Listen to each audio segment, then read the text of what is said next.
Hello everyone. So we are discussing NCERT questions of the chapter Plant Kingdom, and in today's session we are going to discuss the question number 5.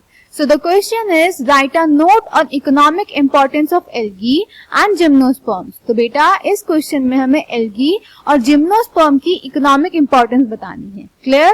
So let's check the answer. तो बेटा algae की अगर economic importance देखें तो अलग अलग algae जैसे porphyra, laminaria और सार्गैज़म बेटा, और एल्गी की 70 डिफरेंट स्पीशीज बेटा एज फूड यूज होती हैं. क्लियर?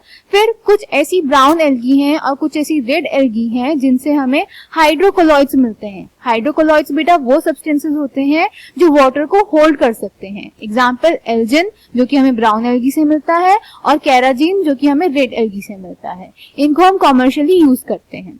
देन बेटा अगार एक सब्सटेंस है जो कि हमें रेड एल्गी, जेलिडियम और ग्रेसिलेरिया से मिलता है. इसको हम लैब में कल्चरिंग में यूज करते हैं एज न्यूट्रिएंट मीडियम. इसको आइसक्रीम्स और जेलीज की प्रिपरेशन के लिए भी यूज किया जाता है.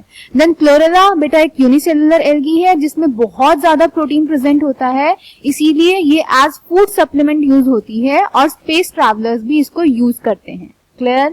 देन बेटा अगर हम जिम्नोस्पर्म्स की बात करें तो जिम्नोस्पर्म्स की जो वुड होती है वो बहुत स्ट्रांग होती है, तो उसको हम एज टिम्बर यूज करते हैं, फर्नीचर बनाने के लिए, हाउस बनाने के लिए भी यूज करते हैं. फिर इसके जो सीड्स होते हैं वो एडिबल होते हैं, इसीलिए ये as source of food use किया जाता है. इसके जो ट्रीज होते हैं बेटा वो गम्स प्रोड्यूस करते हैं जिनको हम इंडस्ट्रीज में यूज करते हैं. Clear? So answer number 5 is economic importance of algae.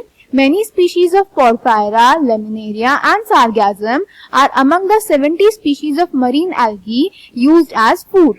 Certain marine brown and red algae produce large amounts of hydrocolloids, that is, water-holding substances, example algin from brown algae and kerogen from red algae, which are used commercially.